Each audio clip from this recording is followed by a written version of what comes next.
When we hear the word narcissist, the first image that often comes to mind is someone loud, arrogant, and self absorbed, maybe even charming in a superficial way. But when you're actually married to one, it's a completely different story. It's not just about ego or vanity, it's about emotional erosion, a slow and strategic dismantling of your sense of self. It doesn't happen overnight. It creeps in quietly, hidden beneath gestures that look like love. If you've ever found yourself walking on eggshells in your own home, constantly second guessing how to speak, what to say, or even how to breathe around someone, then this is for you. Because what narcissistic husbands do to their wives isn't just cruelty, it's control disguised as care. In the beginning, they rarely appear like villains. They don't come into your life waving red flags or flashing neon signs warning you to run. Quite the opposite. They often arrive wrapped in everything you ever thought you wanted. They are attentive, charming, protective, and full of praise. They seem emotionally intelligent and deeply invested in you. They say all the right things at exactly the right moments. They make you feel seen, understood, even cherished. It's intoxicating. You feel chosen, valued, maybe even saved. And naturally, you let your guard down. You believe that this person truly loves you for who you are. But what's really happening is a setup, one designed to create dependency. That initial intensity isn't born from genuine connection, it's performance. It's a carefully constructed illusion meant to draw you in. They flood you with affection, compliments, and attention, what psychologists call love bombing.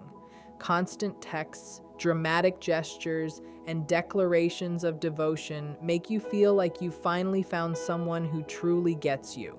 But it's not love, it's bait. Because once they sense that you've invested, once they know you've attached, that's when the shift begins. The warmth starts to fade. The affection that once flowed so easily now feels conditional. You begin to notice that their love has strings attached, invisible but strong. Suddenly, you're no longer loved for who you are, but for how well you can please them. You learn that affection can be withdrawn at any moment. You start modifying your behavior, choosing your words carefully, staying quiet when something feels off, just to avoid conflict or rejection.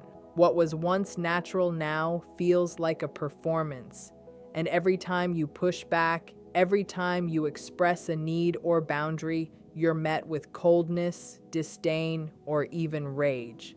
The message becomes clear. Love must be earned by staying small and agreeable.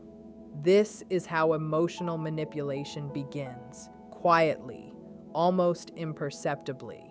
The manipulation doesn't come with shouting or overt cruelty at first. It often hides behind laughter, sarcasm, or gentle teasing that cuts deeper than it seems. He might say things like, "I do everything for you," or "No one else would put up with you." Maybe he says it jokingly, but the sting remains. Each subtle jab chips away at your confidence. You start wondering if maybe you are too sensitive, too emotional, too difficult. And while you're tangled in self-doubt, he remains calm, collected, and in control. That's the dangerous brilliance of this kind of abuse. It's not loud, so the world doesn't see it. From the outside, people see a charming man, the one who brings you flowers, praises you publicly, and seems devoted. But behind closed doors, you live a different reality. Every act of kindness comes with an unspoken cost. Every apology feels rehearsed. Every good day feels like a fragile piece you're scared to break. When you try to talk about what's wrong, he turns it around. He tells you you're overreacting, that you're remembering things wrong, or that you're being ungrateful. You end up apologizing for trying to be heard. That's gaslighting, one of the most insidious tools in a narcissist's arsenal. It doesn't always start with yelling or accusations. Sometimes it starts with a calm voice and a gentle lie. "That's not what happened," or "You're misunderstanding me." At first, you might question yourself only a little. But as it continues, as the small denials pile up, you start to lose faith in your own mind. You begin to trust his version of reality over your own. Every disagreement becomes a courtroom where you're always on trial and he's always the judge. The result is confusion, a fog that makes you doubt everything, even your own emotions. You stop bringing things up because every time you do, it turns into a debate about your tone, your attitude, your reaction. You start telling yourself it's not worth it. You trade honesty for temporary peace. That's how silence grows. Not because you've lost your voice, but because it's been trained out of you. Over time, you begin to rely on his approval to feel stable. You measure your worth by how calm he is, how affectionate he's being, how long it's been since the last argument. This isn't love, it's conditioning. What makes this manipulation so powerful is its invisibility. To outsiders, he may look calm, rational, even patient. They don't see the subtle digs, the deliberate rewriting of history, the way he smirks when you're trying to explain how you feel. He'll deny things that you remember vividly, not just their meaning, but their existence. He'll insist a conversation never happened or claim you misheard. And when you push back, he'll act wounded, disappointed, as if your memory itself is the problem. Over time, this chips away at your confidence until you no longer trust your own perception. When your world becomes built on his version of truth, he controls not just the relationship, but your sense of reality. He positions himself as the rational one, the misunderstood one, the good man trying his best. You become the unstable, emotional partner who can't get it right. That's the story he sells to others, and sometimes even to you. But being emotional isn't a flaw. Reacting to cruelty doesn't make you crazy. Having boundaries doesn't make you controlling. These are narratives narcissists use to keep you small. The emotional exhaustion becomes overwhelming. You find yourself apologizing constantly, though you're not sure what for. You analyze every word before you speak it. You question your memories. You look in the mirror and barely recognize the person staring back. You used to be confident, open, expressive. Now you feel foggy, anxious, hesitant. That's not coincidence. That's the result of sustained psychological warfare. The confusion is intentional. If you're too busy doubting yourself, you won't have the strength to question him. And then there's the isolation. It doesn't happen in one dramatic moment. It happens gradually, disguised as care. It might sound like, your best friend doesn't really support us, or your family doesn't understand what we have. He'll say it softly, like he's protecting you. And because you trust him, you listen. Little by little, your support network shrinks. The people who could remind you of who you are become distant. Suddenly, he's the only voice that matters. That's not protection, that's possession. Before you know it, your world has narrowed to the space he allows. The people who used to be your anchors now feel like intruders. You hesitate to reach out because you don't want to deal with his questions or disapproval. The walls close in, and even though there are no physical locks, you feel trapped. You start to mistake control for care, restriction for devotion, and that's exactly how narcissistic control sustains itself, by convincing you that it's love. But love doesn't demand silence. Real love doesn't make you question your worth or your sanity. It doesn't require shrinking yourself to fit inside someone else's comfort zone. True love is steady, safe, and consistent. It allows space for imperfection, for communication, for mutual respect. It doesn't punish honesty or weaponize affection. If what you're experiencing feels more like a test than a partnership, if affection feels like a prize you have to earn back over and over, that's not love, that's manipulation. And manipulation, no matter how tenderly it's delivered or how beautifully it's phrased, is still abuse. Gaslighting doesn't always roar, sometimes it whispers. Control doesn't always look like domination, sometimes it looks like protection.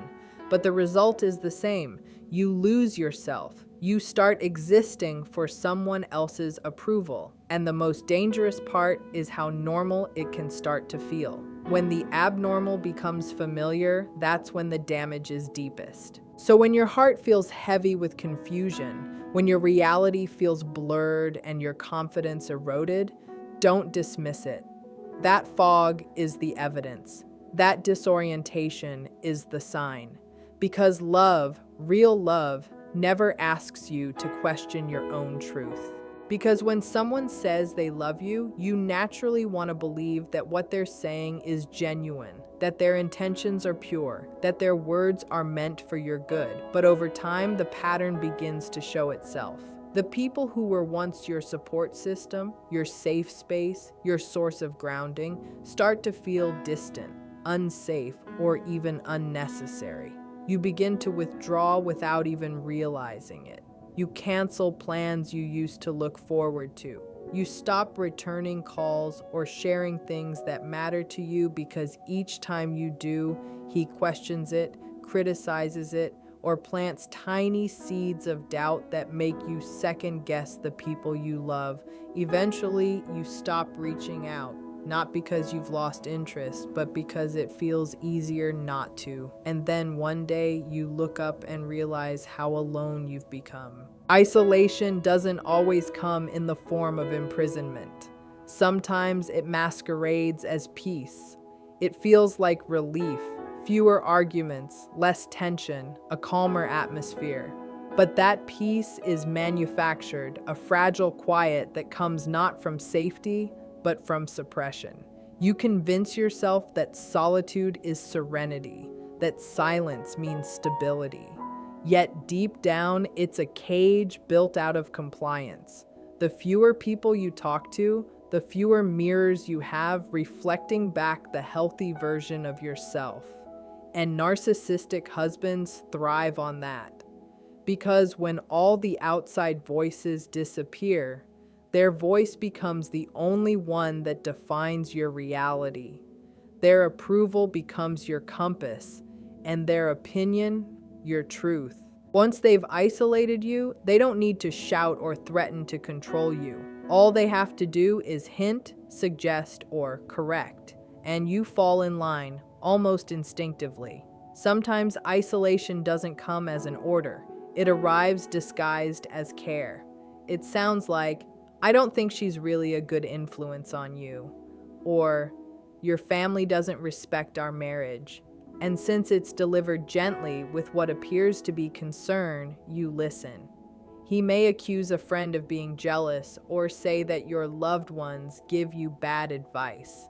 The more you listen, the more those comments start to shape how you see others. Slowly, you start believing him. He'll frame your natural connections as threats. If you vent to a friend, he'll say you're being disloyal or airing private matters. What he's really doing is cutting off your outlet because connection is dangerous to control. If someone else can help you make sense of what's happening, you might begin to see clearly. You might realize that you're not the problem, and that realization would threaten his power. So he works to make sure it never happens. You might hear phrases like, "I'm all you need," or "Why would you go to them when you have me?" Those words sound romantic on the surface, but beneath them lies strategy. They're not about love, they're about ownership. As your world gets smaller, your perception of love gets distorted. You start to equate control with care, monitoring with protection, and dependency with closeness. By the time you notice the walls closing in, the process is complete. The heartbreaking part comes when the relationship starts to break down. When you're at your lowest, when you're hurting, confused, or desperate, you look around and realize there's no one left to talk to. That wasn't an accident. It was the plan all along. The person who isolated you now becomes your only source of comfort, the same person responsible for your pain. It's a self-contained system where he controls both the wound and the remedy. And that's what makes it so hard to leave. He's no longer just your husband, he's become your entire environment. Every emotion, every piece of information, every ounce of validation passes through him. You end up relying on the very person who's been draining you. This kind of isolation doesn't happen overnight. It's built over time, moment by moment. Each time you choose peace over confrontation, each time you swallow your truth to avoid a fight, the walls close in a little tighter. And it makes sense. You're trying to protect the relationship, to keep things calm. But in doing so, you lose access to the people and parts of yourself that remind you who you truly are. This is why isolation is such a powerful and dangerous tool for a narcissistic husband. Once he has you alone with no other voices to balance his, it becomes easy to rewrite the story. He starts to narrate your life in a way that suits his image. You begin to see yourself through his lens, flawed, difficult, ungrateful. And the lonelier you feel, the easier it becomes to believe it. Control doesn't always come with chains. Sometimes it comes with whispers. Whispers that reshape how you see the world until his version of truth becomes the only one you recognize. There's a moment in every toxic relationship where something goes wrong, a misunderstanding, a disagreement, or a genuine mistake. And before anything is said, you find yourself bracing. You already know how it's going to end. Not because you've done something terrible, but because the outcome is always the same. The blame lands on you. No matter how obvious the facts, no matter how calmly you explain, somehow it becomes your fault. When you're married to a narcissist, this isn't just coincidence. It's part of the system. A narcissistic husband cannot bear to be wrong, not because he dislikes criticism, but because it threatens the entire image he's built. The image of being the reasonable one, the victim, the misunderstood man who only ever means well. Admitting fault would mean facing himself, and that's something he cannot do. So he redirects. If you bring up a problem, he flips it effortlessly. Suddenly, the conversation isn't about what he did. It's about how you brought it up. It's your tone, your timing, your attitude. You came hoping to be understood, to find a solution, and end up apologizing just to end the tension. Not because you believe you were wrong, but because peace has become more important than being heard. Blame in these relationships doesn't always roar. Sometimes it's subtle. A sigh, a look, an icy silence that makes you wonder if you crossed a line. Even when you try to express yourself calmly, he finds a way to twist it.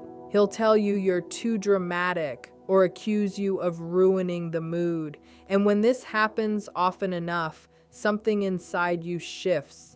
You begin to internalize it. You start believing that maybe it really is your fault. You tell yourself you need to be calmer, softer, more patient. You shrink a little each time until your identity becomes tied to avoiding conflict. That quiet you create isn't peace. It's self-erasure. You start living in constant anticipation, scanning his mood, watching his tone, calculating what to say. Every interaction becomes a negotiation for emotional safety. And the cruel irony is that the more you try to protect the relationship, the less of yourself remains inside it. He may even turn your emotions against you. If you cry, he calls you unstable. If you withdraw, he labels you cold. If you get angry, he calls you irrational. None of these accusations are true, but they serve a purpose: to protect his ego. Your feelings become ammunition in his defense. He paints your reactions as the problem so that his actions never have to be examined. He needs you to be wrong because your being wrong keeps him right. And when something truly serious happens, when he crosses a clear line, Watch how quickly the script flips. He'll remind you how stressed he's been, how much he's done for the relationship, how misunderstood he feels. He'll cry, get quiet, or act wounded, all to shift the spotlight away from accountability. He'll talk about his sacrifices, his efforts, his pain, anything to redirect attention from the harm he's caused. So the cycle continues. You bring up pain and it becomes your fault. You ask for clarity and it becomes criticism. You express hurt and you're accused of being dramatic. Every reversal is polished and practiced. It's emotional sleight of hand, and you're left standing in the wreckage wondering how the story flipped so fast. What makes it even harder is that he doesn't always do this with anger. Sometimes he does it with silence or with sadness that feels sincere. He might say, "I just can't deal with this right now," and walk away, leaving you drowning in guilt. And because you love him, because you want to fix it, you chase resolution. You apologize just to restore calm, even when you did nothing wrong. Each time you do that, the pattern deepens. He learns that avoidance works, that if he stonewalls long enough, you'll fold. But carrying his blame doesn't make the relationship stronger. It makes it heavier. For you, you begin to bear the emotional weight of two people, and there's only so long you can carry what was never yours to hold. Because when one person refuses to take responsibility, the other ends up holding the entire relationship together alone. And love, real love, should never feel like you're holding it all by yourself. Intimacy in a healthy relationship is about connection. It's emotional, physical, and deeply human. It's the space where two people can be open, honest, and safe. But with a narcissist, intimacy becomes a performance. It stops being about mutual connection and turns into a tool of control. Affection becomes conditional, touch becomes a reward, communication becomes a script. When everything's going his way, when you're compliant, agreeable, quiet, he can be warm, affectionate, even generous. But if you speak up or set a boundary, the warmth disappears. He doesn't yell. He withdraws. He turns cold, distant, unbothered. He knows silence cuts deeper than words because it starves you of connection. And because you crave resolution, you break first. You reach out, apologize, or try to fix things, not because you were wrong, but because the emptiness becomes unbearable. Over time, you start to live for those rare moments when he's kind again. You mistake the return of warmth for love when it's really just another round of control. Physical intimacy follows the same pattern: unpredictable, confusing, inconsistent. One day he's attentive and affectionate, the next he's distant, dismissive, or entirely uninterested, and when you ask why, he turns it around. "You're the one who's never in the mood," he'll say. "I don't want to be with someone who's always nagging." Suddenly, your attempt to connect becomes the problem. That's the cycle. Love given, love withheld, affection used as leverage, connection turned into currency, and slowly, painfully, you realize this isn't love at all. It's control disguised as closeness.